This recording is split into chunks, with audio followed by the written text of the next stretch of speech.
Bismillahirrahmanirrahim. Assalamu alaikum. I welcome you all to the first part for the lecture number 12 for your course of Computer Networks and Internet Working. My name is Engineer Jafar Ali and I am instructor for this course. So this is our first part of the lecture number 12, and the topic of today's lecture is basically SNCP protocol. So in today's this is the brief of today's lecture, or you can say the outline of today's this part. So in this part we are going towards to look about that what is the SNMP, and what is the architecture of this protocol, what are the services provided by this SNCP protocol, uh, what are different components that are involved to make this protocol. After that we will discuss about different standards of this protocol. In the later part we will discuss about different versions of this SNCP, and the last we will discuss about some of the advantages and disadvantages of this protocol. So this lecture basically introduce you to a complete discussion on this SNCP protocol, SNMP protocol, sorry. So this SNMP is basically Simple Network Management Protocol, and it is a IP protocol. This is an Internet Standard Protocol, or it is defined by the IETF, that is Internet Engineering Task Force. It is the entity or a body that defines any protocol before it approves it gives the approval of the implementation.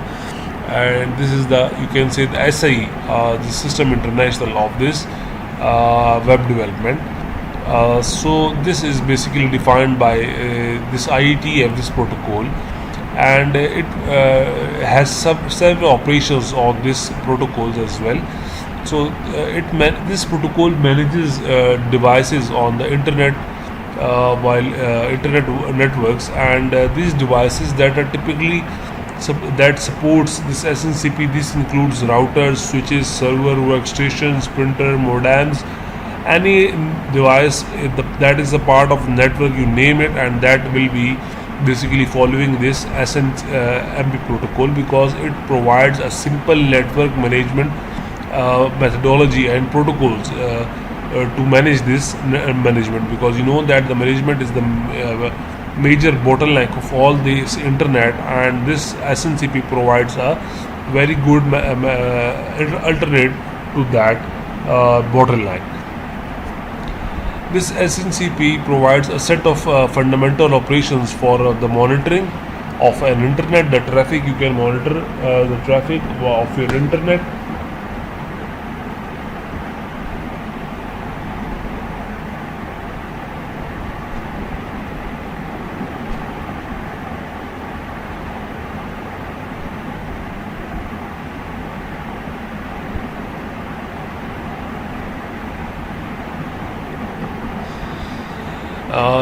This SNCP uses the concept of a manager and an agent. So we will be discussing that what is the manager and what is the agent. So there is a manager, there is usually a host, or the someone who control or monitors.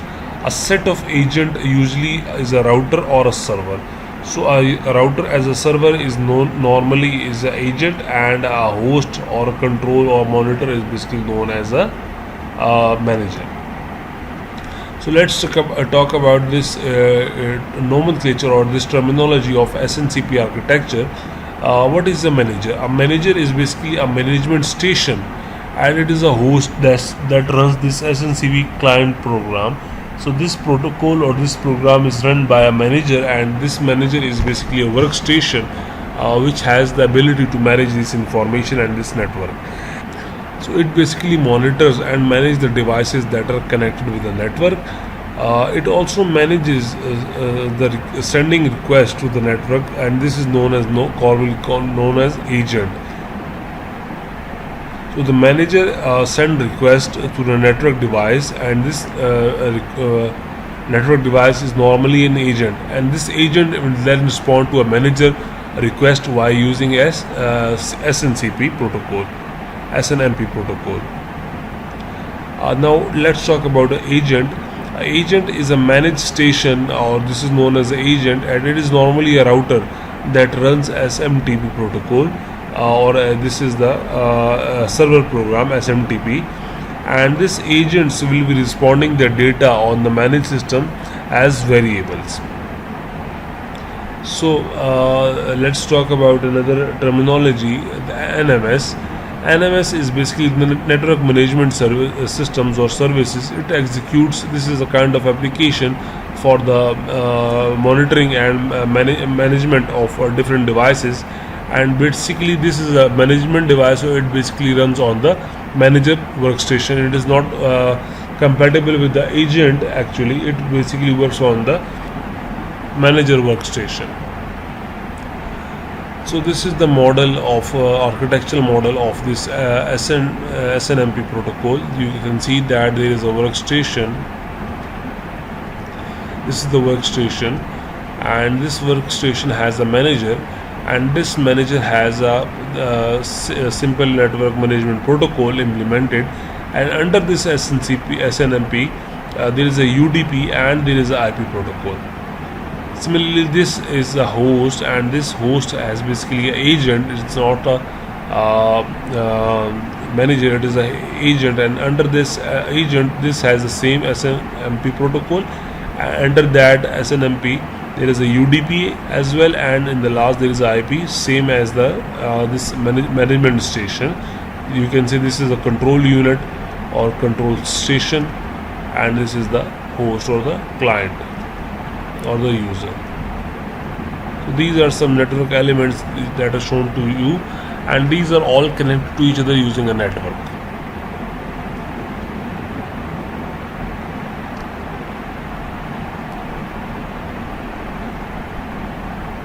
This is another architecture shown to you. There is a management station. This you can call it a workstation, or you can call it a control station. All the information of this network is basically displayed and monitored over here and manages over here. There are different agents that are involved. This is the agent, this is the agent. These are different agents that are involved within this network. You can see that there are several agents that are involved. Now let's talk about the services this protocol provides you. So the first protocol, the first service is basically the GET service. You can easily set the GET request, and you will be receive the GET response. So the first service basically you can get is actually the GET service. You can take the GET service from here. Also, you can get the GET next service from here. And the similar mechanism will be occurring over here. The manager will request with a get next request packet, and it will be responded by the agent by a get response. Similarly, there is a set message, and this set message will be sent from the manager, and this will be responded back by the agent, but it won't be a get response. It will be a set response. This is a mistake over here. It will be a set response.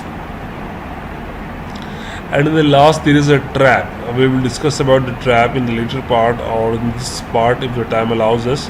So this is basically sent by agent. Actually, this is the only message or only service that is initiated by the agent, and it is sent towards the manager. Let's talk about the different kinds of requests or messages or services. So the GET request is basically a kind of service in which you retrieve the values of the object in the MAB of agent. Now we will talk about the MAB.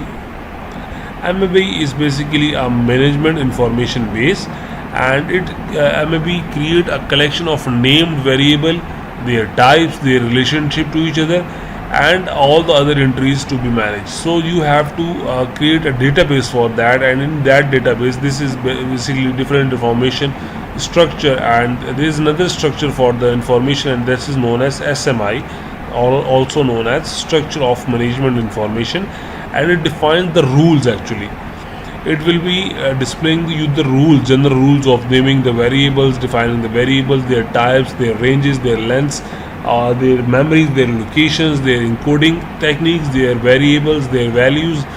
There will be rules. This will be the rules, and there will be the actual values. MIB will be consisting of the actual values rather than the rules. So this is small difference between the MIB and SMI. So this get request will retrieve the values of the object in the MIB of the agent. So it will retrieve the information from the MIB of the agent. Get next request is basically you want to retrieve the values in the next objects in the MIB of an agent. So in the agent you want to have information about the next object, the coming object in the future. So you can also retrieve that information, the exact values of that information from the MIB of the agent. The next one is set request. Is this kind of request you basically want to update the values of the object in MIB of the agent. You want your objects, your agent to update their values depending upon any other scenario or any other gradation. So you want your agent to be updated, so that's why you send a set request. You make the agent to set their new values according to your values.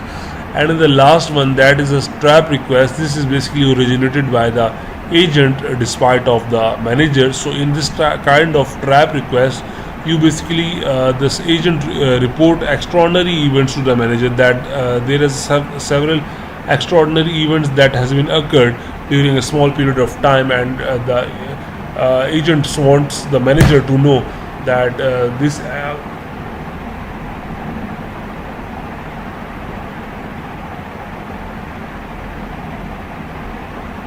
events are being occurred. So this is the method by which agent can inform the manager. So what is MIB? Let's talk about the discussion in the MIB. SNMP protocol provide information about the devices, and the variable information is provided by the MIB, or normally known as management information base. So what is MIB? It is basically a collection of variables and their types in the hierarchy tree format. It will be displaying you all about the information about the actual values of different variables, their types, their lengths, and their memory locations as well. So this is a kind of hierarchical level in which this MIB is placed. The first one is basically you can see that the first one is the management entity, or you can say the NMS, that is the network management service or network management system, and this is basically the backbone of this whole system. And this NMS is basically connected with 3 agents. You can see that these are 3 agents, and each agent has their own information base, that is MIB, and all the information about the values are stored over here. And there is another SMI, structural management information, and this information, this SMI basically stores the rules of that information, that how you can have the rules of this information storing. So what is the good things and bad things about this MIB? So the first good thing about this MIB is basically it guarantee this MIB provides you the guarantee that there would not be any conflict with other identifiers. So if header is defined as, let's say, A, so there won't be any other header with the name A.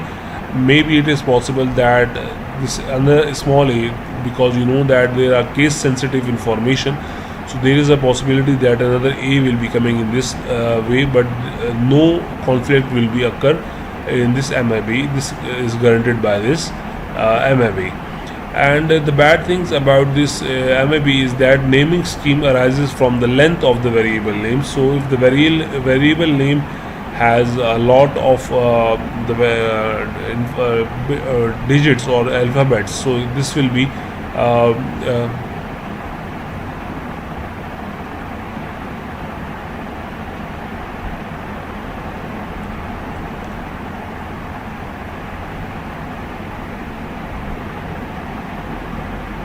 difficult to manage for this MIB.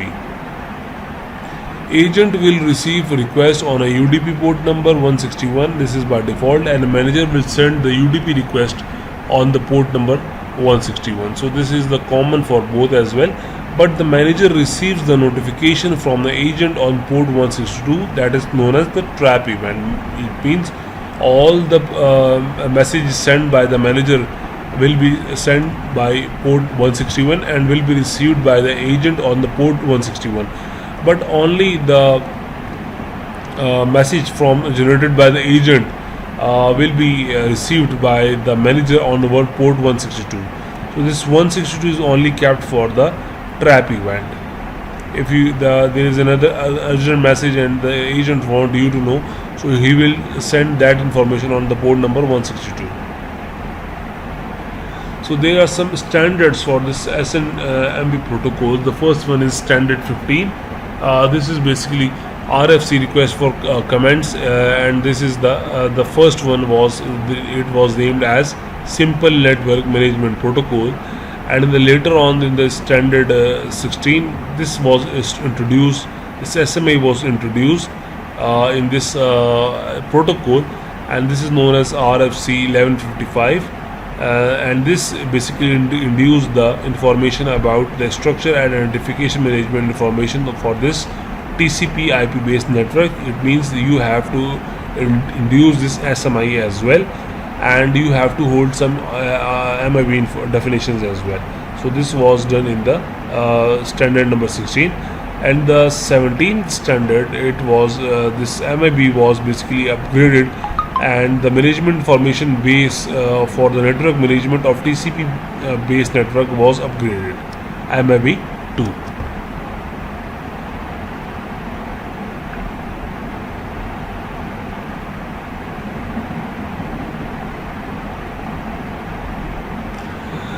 So there are several protocols by which you can use this SNMP protocol. The first one is the version 1, and it was very basic and very generic version, so that why it has very poor level of the security. But in the second version, SNMP version 2, this was the revised version and of this version 1, and it improves the area of the performance as well as the security.